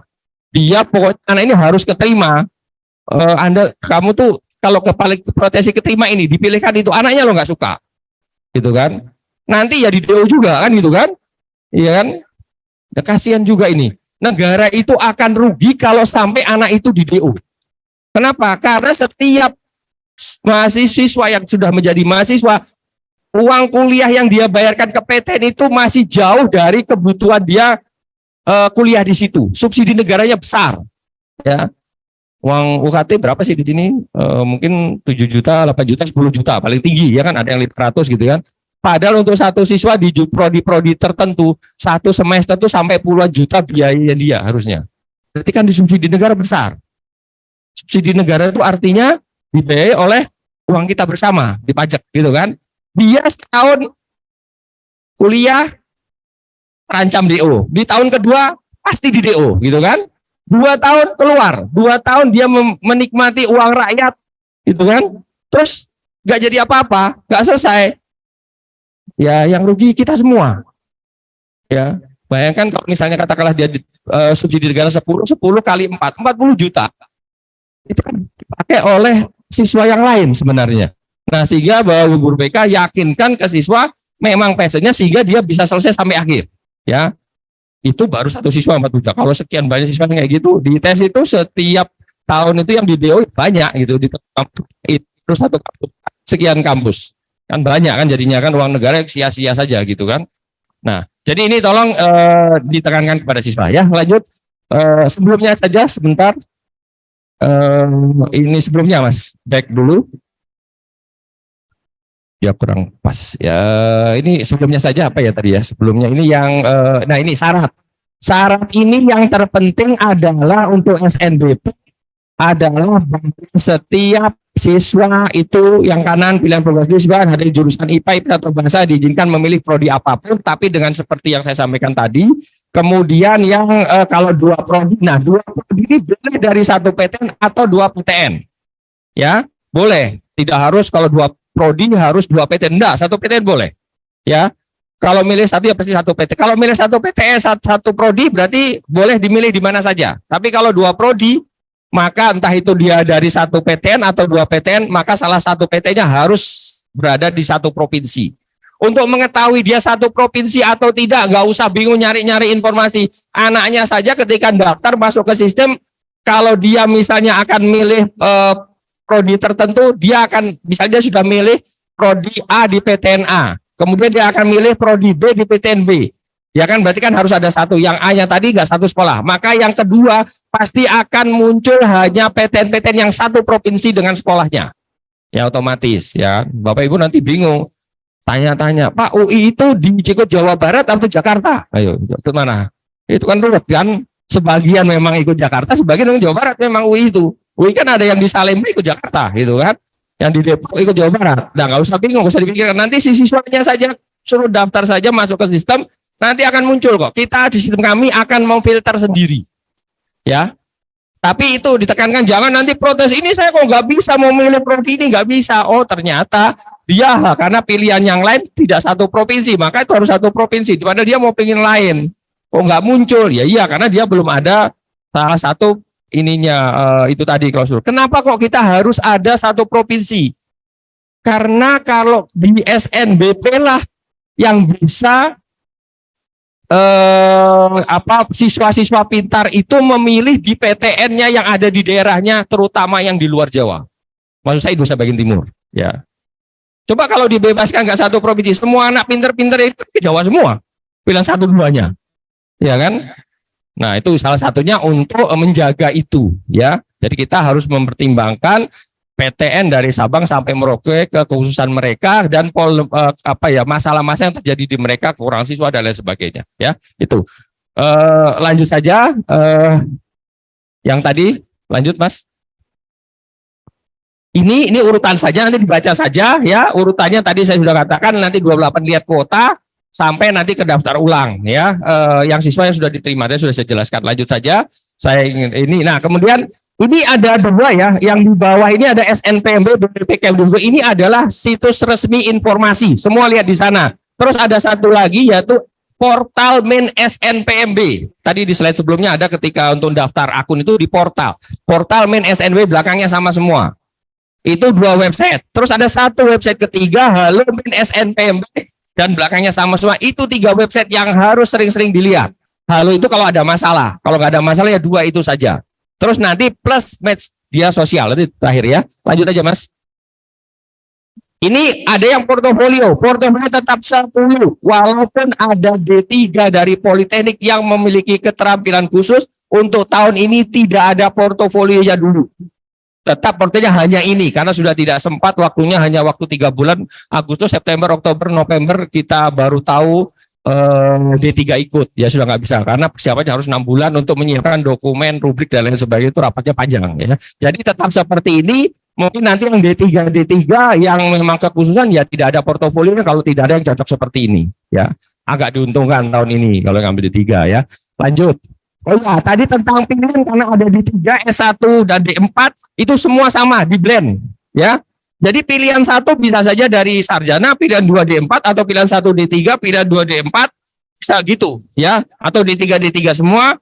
Tapi ya kira-kira pasti orang umum pilihan 1 sarjana atau D4 baru pilihan kedua D3 kan umumnya kayak gitu biasanya. Ya ini nanti teman-teman D3 menjadi tantangan bagaimana supaya dipilih di pilihan pertama gitu ya. Nah ini jadwal ini penting ya, jangan sampai terlewat. Dan jangan coba-coba melakukan pengisian PDS pada tanggal 7-8 Februari atau bahkan baru buat akun di 1 Februari. Nggak usah lah ya. Itu kita cek kok, kita tahu sekolah yang mana yang belum buat akun, terus kemudian sudah membuat akun tapi nggak diapa-apain, sistem kita bisa mendeteksi itu. Terakhir kapan dia login kita tahu. Jika kalau ada yang alasan ini dan itu karena terlambat, kita tahu kok riwayatnya itu kayak apa. Oh Bapak saja loh baru buat akun 3 hari sebelum penutupan PDS. Ya nggak mungkin. Setelah buat akun ngisi sekian banyak siswanya 600 gitu ya. Mau ngisi semester 1 sampai 5. Wah ya nggak selesai ya. Jadi jangan mepet-mepet ya. Dan kami tidak ada kasihan-kasihan ya. Contoh nih. Dulu waktu ada gempa Palu banjir bandang dan besar sekali itu kan masa pengisian PDSS. Tapi kejadiannya 3 hari sebelum PDSS ditutup. Banyak di Palu yang belum mengisi. Kenapa dia nggak ngisi 1 bulan sebelumnya gitu? Kalau baru mas kejadian gempa, baru alasan komputernya ini, ya tetap lewat, nggak dimaafkan. Ya sudah. Oh Bapak baru setelah ini. Bila kita cek, dia saja buat akun, buat registrasi akun aja belum gitu kan. Berarti kan nggak care ini sekolahnya, ya. Jadi Bapak Ibu yang kayak gitu sudah kita lewat sudah ya. Mau pakai referensi apapun gitu ya, lewat ya gitu ya. Jadi jangan coba-coba ya. Kemudian pendaftaran 14 siswa setelah pengisian PDSS selesai itu kita tetapkan eligible, pendaftaran dibuka mulai 14 sampai 20 Februari, siswa harus segera daftar. Dan pengumuman 28 Maret, sebelum pengumuman 28 Maret bagi siswa yang ikut SNBP jangan daftar UTBK dulu. Karena UTBK sudah kita buka tanggal 23 Maret. Jangan khawatir UTBK itu masih sampai tanggal 14 April. Karena kalau sudah daftar UTBK sebelum pengumuman kemudian dia diterima, ya uang nggak akan kembali. Sudah, Angus nggak bisa minta uang segala macam, nggak bisa. Maka saya sarankan setelah tunggu pengumuman baru daftar. Kalau sudah diterima di tanggal 28 dinyatakan diterima, ya sudah daftar ulang, nggak usah mikir-mikir mau milih-milih prodi lain. Ya sudahlah, itu aja. Berarti itu kan memang ditakdirkan rezekinya di situ. Karena apa? Karena masih banyak jumlah ratusan ribu siswa lain yang tidak keterima. Itu harus dipikirkan. Karena jumlah yang diterima itu sedikit, ya cuma 11% gitu ya. 10-12% lah sekitar itu rata-rata ya datanya ya. Oke, lanjut lewat saja ini. Nah, yang UTBK yang mau lanjut aja Mas. Ini ada yang penting bahwa tesnya hanya TPS, matematika, literasi bahasa Indonesia dan literasi bahasa Inggris. Sehingga nanti di TPS itu ada 4 sub. Penalaran umum, pemahaman baca dan menulis, pengetahuan kuantitatif, satu apa ada 4. 4 ditambah 3 ada 7. Subtes nanti akan dikasih nilai sertifikatnya ada 7 nilai subtes. Dan nilai yang diterima yang dalam bentuk sertifikat itu bukan kemudian dijumlah terus dirata-rata dibandingkan dengan peserta lainnya. Bukan begitu caranya. Sehingga teman saya ini kok keterima di UTBK setelah dirata-rata padahal loh dia lebih rendah dari saya. Padahal kita pilihan prodi dan PTN-nya sama, bukan begitu caranya. Ya. Oh bisa saja di sana dari 7 2 saja yang tinggi, Anda 5 yang diterima yang di sana untuk PTN dan prodi yang sama. Kenapa? Karena setiap sub 7 itu akan dikalikan bobot. Bobotnya itu tergantung dengan prodi yang dipilih. Prodi yang sama di PTN berbeda, bobotnya beda. Ya, itu sudah kewenangan masing-masing rektor PTN masing-masing. Ya, mau lihat boleh ngajukan, tapi itu nanti sifatnya tertutup ya untuk individu saja. Ya, terus kemudian kesempatan tes hanya 1 kali, walaupun di permen disebutkan dapat lebih dari 1 kali, itu kan kata-kata dapat ya. Tapi tetap kita 1 kali karena proses untuk menyiapkan UTBK selama 2 minggu ya 28 sesi 7 hari 1 hari 2 sesi 14 kali 2 28 itu perlu effort yang besar dan 2 minggu itu kan ada jeda 1 minggu jeda 3 minggu totalnya itu selama itu tuh kampus tuh libur biasanya ya bayangkan kalau 2 hari gitu 2 kali gitu effortnya besar ya kan kampus ya libur 2 kali lagi senang sih mahasiswanya gitu kan ya kenapa libur karena dosen-dosennya harus menjadi pengawas masalahnya ya. Terus itu nggak kelihatan ya hasil tes dibagikan secara individu dan tidak perlu sebenarnya sekolah itu meminta siswa untuk mengumpulkan sertifikat karena itu individu siswa. Kalau Bapak mengumpulkan terus kemudian data itu sampai jatuh ke tangan orang tertentu itu dimanfaatkan untuk komersial jualan macam-macam dan dilakukan penipuan. Ya, sertifikat itu kan ada barcode dan nilainya itu bisa dipakai oleh orang-orang yang ikut mandiri, pakai yang nilainya tinggi diganti foto namanya diedit terus dipakai itu untuk daftar di PTN di Mandiri. Ya kita tahu karena yang PTN pasti akan lapor ke kita ini ada ini tolong cek kita bisa ngecek dan itu banyak kemarin laporan. Ya ini Pak tolong dicek ini ada yang daftar kok agak aneh gitu ya. Ini tolong dicek ini benar nggak? Terus kita cek bukan itu orang lain karena ada QR code-nya di situ. Ya, ya itu sebaiknya jangan dilakukan pengumpulan begitu. Ya, itu karena itu tadi karena itu nilai itu individu. Ya, kemudian tes itu 2 gelombang sudah. Selanjut saja Pak, lanjut Mas. Persyaratan seperti sama tahun lalu, ya hanya saja ini bisa diikuti oleh 2 tahun yang kemarin asal dia tidak diterima di SNMPTN 2021 dan SNMPTN 2022. Boleh ikut UTBK, termasuk yang dari paket C ya. Kemudian nah ini tadi nomor 4 kata-kata istilah merdeka bertanggung jawab ini penting ditekankan kepada siswa kalau dia sudah diterima harus diambil. Mungkin anak sosial itu bisa menjawab gitu ya. Tes-tesnya nilainya tinggi tapi ingat apakah Anda memang passion Anda di situ dan Anda punya kapabilitas untuk kuliah di prodi itu saja ya daripada nanti DO tadi ya cuma bisa masuk tapi keluarnya sangat cepat sekali gitu kan ya. Kemudian saya kira lanjut, nah hasil UTBK hanya untuk 2023 saja. Kemudian ini biayanya, mekanisme pembayaran akan diumumkan segera, lihat di website kami snpmb.go Kem BBP, kemdikbud.go.id. Nanti saya akan dikasih tahu apakah bayarnya ke 4 atau 5 bank yang sekarang seperti kemarin atau ke channel yang lain. Nanti kita infokan. Karena pembayaran ini baru akan dilakukan bulan Maret. Ya masih panjang. Jadi ini masih kita keep dulu. Kemudian lanjut Mas. Ini materi tesnya 195 menit itu 3 jam lebih. Ya, jadi siswa harus memiliki ketahanan dalam mengerjakan soal-soal 4 komponen ini ya. Lanjut. Terus kemudian materi UTBK ini seperti ini, kemampuan ada yang TPS sama seperti tahun lalu, kemudian ada tambahan yang 2 di bawah ini ya. Silakan dibaca saja, bisa di-download. Lanjut. Ini tahapan pendaftaran UTBK dari mulai registrasi akun sampai mengikuti UTBK. Nah, di sini yang mau saya tekankan yang sebelah kanan itu catatan siswa yang lulus tahun 2003, kepala sekolah harus membuatkan surat keterangan, ada pas fotonya, distempel dan ditandatangani kepala sekolah ya. Di fotonya distempel saja. Ini penting untuk memastikan ketika dia ujian, anak yang datang dengan kartu peserta yang kita berikan dan identitas pengganti ijazah tadi, surat keterangan itu adalah orang yang sama. Ngisi di nomor 3 itu ada memilih menu versi dan validasi data, itu ada mengunggah foto. Foto yang dipakai untuk wisuda, untuk ini dan lainnya, foto yang sama saja lah gitu loh. Foto-foto lagi, ya situ aja. Supaya orangnya jelas sama, nggak ada beda. Kenapa? Karena pengawas di ruang ujian itu punya jari sakti. Dia nutul tombol di HP-nya aplikasi, oh anak ini nggak sama, cetik gitu, sudah wassalam mana ini, nggak lulus langsung. Ya, hanya gara-gara dia meyakini itu tidak sama. Padahal sebenarnya sama, gitu kan? Ya kan? Jadi jangan buat anak-anak itu nggak sama, gitu ya. Misalnya ketika foto yang dari sekolah rambutnya gondrong, ketika datang gundul, wah itu kan sudah pada orangnya sama, kan sah. Pengawas bilang ini nggak sama, nggak salah dia kan gitu kan?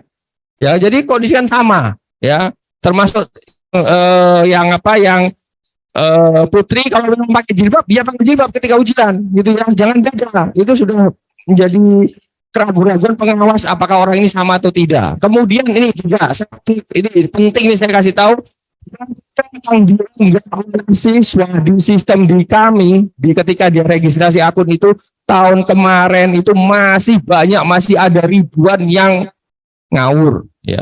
Masa yang kan kita ngomong pas foto ukuran sekian, dan ukuran itu nggak perlu ngarang-ngarang terus ukur, tinggal diupload saja, dipaskan dipaskan dengan di aplikasi kami sudah gitu. Tapi yang diupload itu loh aneh-aneh, dan itu jumlahnya ribuan. Ya foto kartun lah, foto bersama keluarga, foto dengan kucing, foto di atas kap mobil, foto belakangnya toh gitu. Bingung saya gitu. Kita tuh bingung gitu. Ini anaknya gimana sih maksudnya? Ya kan? Ya itu jumlahnya ribuan, Pak. Ribuan kali 200.000. Ya kalau mau nyumbang ya nggak usah susah-susah, ikut tinggal nyumbang aja di mana gitu kan. Ini kok repot-repot sekali gitu ya. Dan itu langsung diskualifikasi. Ya. Nilainya berapa pun nggak dilihat, diskualifikasi. Dah. Ya langsung ketika kita kasihkan data nilai ke PTN itu nggak diikutkan, lewat sudah. Ya. Tolong anak-anaknya nih ya disampaikan. Terus juga jangan, ini juga aneh juga, ada foto yang dikasihkan tuh foto, kita ngomong pas foto terbaru. Ini yang dipasukkan tuh foto waktu SMP. Ya. Ya wajar kalau kemudian yang fotonya beda pengawas, nggak salah. Walaupun setelah saya lihat betul-betul, ya memang ini orang yang sama sih sebenarnya. Tapi dia salah, kenapa? Karena bukan pas foto terbaru. Tapi itu kan kalau kayak gitu kan pengawas harus butuh waktu lama untuk mengamati gitu kan. Jadi teman-teman di sekolah siswa, tolong perhatikan tentang foto ini. Saya nggak ngerti ya kenapa kok begitu ya. Jadi foto yang aneh-aneh gitu ya. Posenya juga macam-macam. Walaupun benar iya, tapi aneh gayanya. Kita kan pas foto ya foto KTP lah biasa, nggak macam-macam gitu kan. Ada pakai foto topi terus bergaya macam-macam, pas lucu-lucu gitu ya. Ya itu kita rapat ya coret gitu aja sudah. Karena dia aja nggak care. Terus juga anak-anak itu tolong diberi pemahaman untuk membuat akun SNPB itu bukan sendiri saja anaknya. Jangan minta bantuan siapapun, termasuk bapak ibunya, nggak usah. Sebab seringkali yang masalah itu di bapak ibunya. Mohon maaf, kita ini kan generasi sudah lewat. Registrasi akun itu kan model-model generasi sekarang. Kita tuh sudah kadang-kadang nggak maksud gitu kan. Coba kalau kasihkan anaknya beres-beres aja, baik-baik saja gitu loh. Ya nih orang tua sering ikut-ikut malah jadi pokok masalah di sana ternyata gitu ya. Terus diingat karena ini adalah sesuatu yang penting tentang masa depannya, tolong username sama password itu ya diingat bener. Masa ini tentang masa depannya username-nya akun SNT lupa ngeyel itu apa ya istilahnya? Apa ya ngeyel itu apa ya kalau bahasa Indonesia itu? Yakin ini loh username saya gitu. Ini loh, padahal kita cek bukan itu username-nya. Ya kan? Sampai lupa gitu kan. Ada bantuan kalau lupa, sebenarnya ada bantuan di situ. Dimaksudkan lupa password tinggal klik. Dia akan diminta untuk menuliskan email yang dia pakai untuk bantu menyelamatkan itu. Ini juga gitu, email yang dimasukkan untuk penyelamatan itu juga lupa passwordnya. Ini sudah wassalam gitu aja. Dan itu Mbak 100 200 kayak gitu tuh. Ribuan ya kayak gitu-gitu tuh. Kita di call center, di tim kami call center tuh pusing menghadapi kayak gitu-gitu orang kayak gitu. Karena kita asing-asingkan usermu ini, nanti kita riset passwordnya pakai password sementara ini. Tapi kan kita nggak yakin apakah orang yang lapor itu memang benar orangnya, gitu kan? Maka harus mengecek satu-satu ya, sekolah sampai bersulit dia punya data apa yang menunjukkan dia memang gitu ya. Kalau dia online itu direkam, kita lihat segala macam, memperbanyak waktu untuk ngurusi hal-hal yang seperti itu ya. Nah ini di siswanya ditekankan seperti itu. Dan kenapa seperti ini? Karena ada kriminalitas yang dilakukan orang-orang tertentu membuat jasa pengurusan kayak gini. Gini aja kok diuruskan orang gitu kan, heran. Apa yang terjadi? Uangnya didapat, dia dapat kartu peserta, tapi kartu pesertanya itu adalah kartu peserta palsu. Sehingga pas datang di tempat ujian ada satu kursi direbutkan oleh 2 orang sama-sama membuat kartu peserta dan nomornya itu. Tapi kita gampang saja tinggal kita cek QR code-nya yang satu enggak. Kan kasihan anak ini, ya kan? Ya itu tolong jangan apalagi sampai username sama password diberikan oleh lembaga bimbingan belajar karena mau mendata dan sebagainya, karena mau diatur pilihannya. Terus kemudian daftarnya harus menunggu fatwa. Nah, ini yang jengkel saya gitu ya. Kok nggak daftar? Belum, ini kita diminta untuk daftar di tanggal sekian. Ya, di tanggal sekian. Supaya dapat posisi di sini. Nggak perlu Bapak Ibu. Ya, karena apa? Kursi itu tidak bisa ditentukan. Itu memang ada yang ngatur. Tapi yang ngatur juga nggak bisa karena itu diacak. Setiap PTN, setiap pusat UTBK itu beda-beda mengaturnya. Misalnya dia punya 30 ruang untuk ujian. Hari pertama dia buka yang ruang 1 cuma 5, ini 1, ini 5. Yang sesi ini saya kosongi. Berarti ketika ada yang daftar merata ke semua. Bisa saja yang daftar awal yang di belakang. Di sesi-sesi belakang, hari-hari ke belakang. Nggak usah, kalau sesi-sesi belakang nanti kita tahu soal-soalnya di depan sehingga kita lebih mudah. Nggak perlu. Kenapa? Saya ngikuti semua itu, saya cek semakin hari semakin ke belakang sesinya, nilainya itu semakin begini. Di mana coba kata-kata bocoran dan memang ada bocoran soal, tapi itu bukan bocor, itu soal yang keluar sesi sebelumnya dan itu tidak akan ya, nggak akan pernah keluar. Jadi nggak perlu nunggu-nunggu. Memang ada sih yang teruntungkan, tapi kalau dia belajar, kalau dia nggak belajar, ya istilahnya terpaku di situ sehingga begitu soal yang agak mirip-mirip itu dijawab itu padahal loh pasti beda, salah. Makanya wajar kalau semakin sesi semakin ke sana ternyata nilainya malah semakin di rata-rata nilainya semakin jelek, bukan semakin bagus malahan. Ya nggak usah lah, kalau sudah memang waktunya daftar ya daftar saja segera. Ya kalau di belakang-belakang numpuk nanti bisa saja ada masalah. Ya entah masalah koneksi lah, masalah macam-macam gitu kan. Tiba-tiba pas di terakhir-terakhir mati lampu lah nggak bisa gitu kan, handphonenya bermasalah lah gitu kan, apalagi kalau kemudian username-nya ada masalah, nah itu bisa merugikan diri sendiri ya. Lanjut, satu lagi, tolong kepala sekolah cek benar tentang masalah tunanetra atau low vision ya, ini juga menjengkelkan bagi kita. Setiap tahun yang daftar ngaku tunanetra itu jumlahnya 2 kali lipat bahkan 3 kali lipat dari yang sebenarnya. Nah, itu padahal ada surat pernyataan dari kepala sekolah. Ini kepala sekolahnya nggak ngelihat atau gimana, nggak tahu ya gitu ya. Ini bukan masalah sepele. Untuk mereka-mereka yang dari tunanetra itu sesinya khusus, komputernya dan aplikasi yang akan dia hadapi ketika UTBK itu khusus. dan dia akan mendapatkan alat. Ya. Bayangkan yang ngaku tunanetra dengan surat itu sampai 200. Kenyataannya cuma 70, 77 paling banyak itu, nggak pernah lebih dari itu. Padahal kami sudah membayar lesson untuk aplikasi. Lesson aplikasi sebanyak 180, ternyata terpakai 70, dan itu berlaku 1 tahun. Tahun depannya sudah nggak bisa dipakai lagi. Bayar lagi gitu kan, uang negara lagi lah keluar. Hanya gara-gara ngaku-ngaku tadi. Nggak perlu berpikiran kalau saya tunanetra, saya akan mendapatkan soal yang lebih mudah. Iya dapat soal mudah, tapi kamu dapat komputer yang itu ya, kamu juga nggak akan bisa ngerjain. Itu kan yang bisa tunanetra gitu loh. Cuma juga kan gitu kan, ya silakan kamu kerjain aja, susah juga dia. Baru ngomong saya ini nggak tunanetra, gimana sih? Gitu kan, gitu kan. Ya, orang kita biasa gitu ya, jujur aja lah. Ya kepala sekolah tolong cek ya. Kita benar-benar hanya memberikan unggahan kayak gitu itu ya supaya jelas. Dulu memang pernah enggak, cuma tapi di situ ada klausul loh ya. Begitu mau permanen tuh bahwa data yang diisikan benar dan kalau dari apa menjadi tanggung jawab sendiri. Ya. Jadi biasa saja ternyata enggak ditolak gitu loh. Kalau mungkin yang pusat UTPK-nya baik, silahkan kamu ngerjakan pakai komputer itu silahkan gitu aja. Termasuk kemudian yang low vision. Low vision ini perlu ada surat karena low vision ini harus dibesar-besarkan. Artinya komputer itu layarnya agak besar, kemudian ada fasilitas magnifier bisa besar. Kalau enggak dia nggak bisa lihat.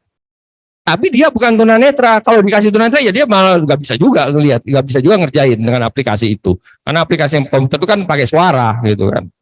Ya, jadi dua hal itu nanti low vision sama tunanetra tolong kepala sekolah menyatakan sudah diunggah. Nanti kita tahu bahwa yang menjamin itu adalah Bapak Ibu kepala sekolah yang kita anggap lebih tahu apakah dia benar tunanetra atau low vision. Ya, oke lanjut Mas. Nanti ada 74 pusat UTBK ya. Sementara itu dulu nanti tidak tahu apakah teman-teman yang di ITH itu PJ Habibie apakah mampu untuk menjadi pusat UTBK tidak. Daftarnya nanti lihat di situs itu SNPB itu yang saya bilang tadi salah satu situs harus dilihat. Lanjut. Ini jumlahnya tanggal 4 Mei sampai 14 Mei, kemudian tanggal 22 Mei sampai 28 Mei. Jadi bulan Mei dan itu jauh setelah Lebaran ya. Dan itu memang ada jeda 14 sampai 22 itu biasanya untuk kasus-kasus yang ada force major ya. Kita akan taruh di sana biasanya ya. Kemudian ini jadwalnya nanti sama, hanya ada sesi pagi dan siang ya dan sama semua. Untuk beberapa daerah di Sumatera ini akan ada penyesuaian tentang jadwal, mungkin akan 30 menit lebih dulu atau 30 menit lebih lambat ya dari daerah lain. Lanjut. Ketentuannya saya kira ini umum saja bahwa kalau seni olahraga tetap harus mengunggah portofolio untuk pilihan prodi karena di UTBK bebas dari prodi mana saja ya, maksudnya tuh dia tidak ada syarat prodinya harus satu provinsi, bebas mau daftar di mana. Anak di sini Medan boleh satu pilihannya di mana, di Kalimantan Barat sana, satunya di Papua sana boleh gitu ya, atau milih satu juga boleh, bukan harus dua loh ya, kan maksimal dua itu. Lanjut. Nah ini 23 itu pendaftaran UTBK sampai 14 April. Jadi mereka yang ikut SNBP jangan daftar dulu di 3 Maret 24. Tunggu di setelah tanggal 28 setelah pengumuman. Kalau tidak terima, kalau keterima ya sudah, nggak usah ikut-ikut daftar ya. Ditolak pasti ya. Kemudian sebentar Mas, balik dulu. Ini pengumuman hasil SNBP 20 Juni. Kemudian sampai tanggal 31 Juli itu bisa di-download sertifikatnya, tapi setelah tanggal 31 Juli kita tutup. Ya namanya download sama sebenarnya kartu peserta kartu peserta SNBP dan kartu peserta SNBT dan juga sertifikat ini namanya di-download ya di-download, bisa di-print sebanyak-banyak terserah. Jangan sampai pada saat dibutuhkan ngomong nggak punya. Namanya file kan kamu copy kemana saja kan bebas saja gitu ya. Tapi dijaga untuk tidak jatuh ke tangan orang lain ya. Jadi itu terus lanjut. Ini tentang KIP kuliah, saya mau jelaskan. Ini ada teman dari Kemenak dan dari Kemdikbudristek, dari Madrasah Aliyah dan dari sekolah-sekolah dari Kemdikbudristek. Begini, untuk KIP kuliah, kalau siswanya itu akan mendaftar prodinya di prodi di bawah di PTN Kemdikbudristek, maka dia harus daftar KIP kuliahnya di situ, kipkuliah.kemdikbud.go.id. Tapi kalau anak-anak itu anak didik Bapak Ibu dari SMA atau dari MA mau mendaftar prodinya adalah di PTKIN, maka daftarnya KIP kuliahnya di Kemenak. Paham? Kenapa begitu? Karena kita ini masih ada batasan-batasan, ini uangnya Kemenak, ini uangnya Kemdikbudristek gitu loh masalahnya. Ya, jadi nggak boleh membiayai di prodi UIN, nggak boleh pembiayaan KIP kuliahnya dari KIP kuliah yang alokasinya di Kemdikbudristek. Begitu pula sebaliknya. Gimana Pak kalau saya anaknya pengen pilihan satu di UIN, anaknya satunya pilihan di PTN? Jangan khawatir. Ketika dia daftar daftar ini dulu KIP kuliah dan dia mendaftarkan alokasi sebagai KIP kuliah, calon penerima KIP kuliah, maka ketika dia login akan milih prodi, maka semua prodi di PT KIN tidak akan muncul. Dia hanya bisa milih yang di Kemdikbudristek total. Loh, tapi saya pengen di UIN ini, ya kamu batalkan ini, gitu loh. Kamu daftar di sana Kemenak, lihat waktunya cukup apa enggak. Kalau enggak ya batalkan ini dan bayar, maka dia akan muncul gitu loh. Itu ya, paham? Begitu pula sebaliknya ya. Kemarin ada yang masalah ini, saya mau daftar ini kok nggak bisa gitu. Ternyata itu tadi, ternyata dia peserta KIPK. Untuk peserta KIPK ini tadi saya dapat laporan dari sampaian dari Pak Rektor dan Bapak Wakil Rektor, di Unimed ini sedikit ada masalah karena jumlah kuotanya sedikit. Tapi yang lulus jalur ini lewat kemarin yang TMPT banyak gitu loh. Maka itu tadi nanti akan ada seleksinya itu adalah bagi mereka yang ikut KIPK kuliah akan ada seleksi sejumlah kuota KIP kuliah. Walaupun nilainya bagus masuk di dalam ranking tapi dia sudah terpenuhi, ya dia nggak akan terpilih. Yang terpilih ranking di bawahnya karena dia mungkin tidak ikut yang di KIP kuliah. Ya, karena kemampuan pemerintah untuk menanggung itu besar, bukan hanya membebaskan 200.000-nya tadi, bukan. Itu sih sedikit, tapi setelah dia diterima, tuh negara harus membiayai kuliahnya mulai semester 1 sampai lulus dan dikasih biaya hidup. Ya kan? Nanti kalau jumlahnya banyak dari kemauan negara, siapa yang akan bisa gitu kan? Sehingga Bapak Ibu di sekolah memang harus menyampaikan ini kepada siswanya yang benar-benar memang tidak mampu, ya. Yang mampu jangan ngaku-ngaku tidak mampu, hanya pengen dapat ini, gitu ya. Itu gampang Bapak Ibu. Nanti kalau ada yang kayak gitu memang keterima, setahun tuh loh ketahuan. Kenapa? Temennya akan cerita. Temennya kan iri. Ini kok dapat KIP kuliah, handphonenya 2 naik mobil, gitu kan? Kasih lapor dia. Dan kalau dari temennya kan udah sangat valid, gitu kan? Temennya kan nggak dapat, iri pasti kan? Pasti lapor itu pasti. Tahuan langsung dikeluarkan, ya. Jadi jangan ngaku.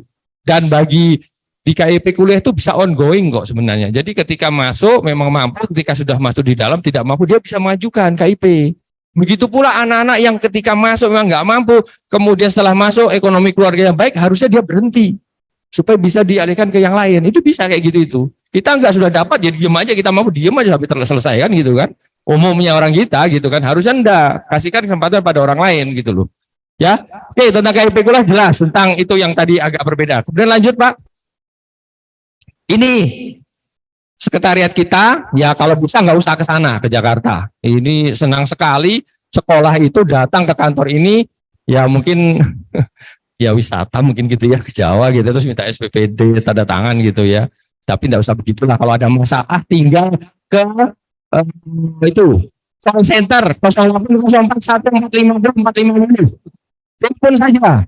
Tapi perlu diketahui Bapak Ibu, call center kami itu jumlahnya hanya 14 orang dan itu dibagi 2 shift. Jadi satu waktu, 1 detik yang sama hanya bisa menerima 7 penelpon. Kalau ada 8 orang, yang satu pasti nggak akan bisa masuk sampai ada yang selesai. Sehingga seringkali dikomplain ini SNPMB nggak care sama laporan masyarakat, nggak ada yang ngangkat. Ya karena pada saat yang sama dan umumnya orang nelpon pada jam-jam ya itu kan. Apa ada yang nelpon misalnya mendekat-dekati maghrib, itu kan ya enggak ada. Apa jamnya kan enggak ada, pasti kan jam 8, 9, 10, 11, 12. Jadi dekat sore itu sudah turun, enggak ada yang nelpon-nelpon. Tapi jam itu 1 detik yang sama bisa ada 30, 50. Ya memang enggak keterima, enggak akan bisa dilayani gitu loh. Dan jangan maksa. Maksudnya masa mau itu terus. Karena ada yang lain ke helpdesk, halo SNPB BPP Kemdikbud.id. Ke sana saja. Terus di situ tuh ada tiket. Sebelum tiket itu ada FAQ. daftar pertanyaan-pertanyaan yang sudah pernah disampaikan masyarakat, baik lewat call center, walaupun helpdesk yang sudah kita punya jawaban, kita taruh di situ. Cari, siapa tahu ada yang sama. Dibaca saja, kalau sama ngikuti aja sudah. Jadi nggak perlu ke tiket. Selesai urusan, gitu ya. Dan Bapak Ibu ya, ini biasanya orang tua yang, saya juga bingung, yang mau kuliah nih Bapak Ibunya atau anaknya ya kira-kira. Terutama ibunya biasanya. Oh ibunya itu sudah gitu kan, panik sendiri. Padahal jawabannya ada di FAQ. Dia saya ini nggak bisa nelpon, di helpdesk ini nggak dibalas-balas, padahal sudah ada jawabannya di situ, tinggal baca. Tuh ya, ya anaknya nih ya heran juga. Anak sekarang ini lebih mengandalkan orang tua, nggak mau ngerjain sendiri. Maka kita harus berani melepas. Ya. Di kampus nanti ketika daftar ulang itu juga nggak boleh orang tuanya ikut-ikut masuk daftar, nggak boleh, harus anaknya. Ya, sehingga kalau misalnya orang tua ketika masuk syarat segala macam dimanipulasi segala macam, pada saat daftar ulang PTN ketahuan, karena anaknya kan nggak ikut, nggak tahu kan, jujur dia kan, kalau ketahuan bisa dibatalkan penerimaannya, seperti yang manipulasi NIK dan lain sebagainya, foto dan macam-macam itu tadi, ya. Jadi itu terakhir. Sekali lagi terakhir Mbak, nah ini media sosial kita itu, di website kami ada media sosial, namanya adalah memang nggak seragam banget, karena ternyata ada orang-orang lain yang memang memanfaatkan gelaran penerimaan mahasiswa baru ini untuk kepentingan dan keuntungan pribadi, sehingga membuat yang mirip-mirip, ya keduluan gitu ya. Jadi kami nggak mau kalau suruh membayar segala macam, sudah kita buat yang agak yang beda-beda. Tapi cek saja di website kami yang mana yang benar, nanti medsosnya pakai itu. Jangan lihat medsos yang lain, yang ngopi-ngopi dari kami pasti ada maksud-maksud terselubung di belakangnya. Ya, kira-kira itu dari saya. Terima kasih. Nanti mungkin kita selanjutkan dengan diskusi. Silahkan, masih. Kita berikan aplaus kepada Pak Bekti. Terima kasih Pak Bekti, Bapak Ibu. Kita masih punya waktu lebih kurang 50 menit untuk dialog. Kegiatan kita ini bisa disaksikan via Zoom dari guru-guru kepala sekolah wilayah Aceh, Sumut, dan Riau. Karena tadi malam sudah ada acara rapat koordinasi 10 PTN di Hotel Merkur, PTN yang di wilayah Aceh, Sumut, dan Riau. Sebagian masih ada bersama dengan kita dari PTN Riau dan Aceh. Jadi Bapak Ibu nanti yang di Zoom boleh bertanya juga ke Bapak Ibu narasumber ya. Ketepatan tadi Bu Asriati izin duluan karena jam 1 sudah terbang ke Jakarta kembali gitu. Jadi narasumber tinggal dua, Pak Bekti dan Bu Direktur Belmawa. Bapak Ibu kami buka kesempatan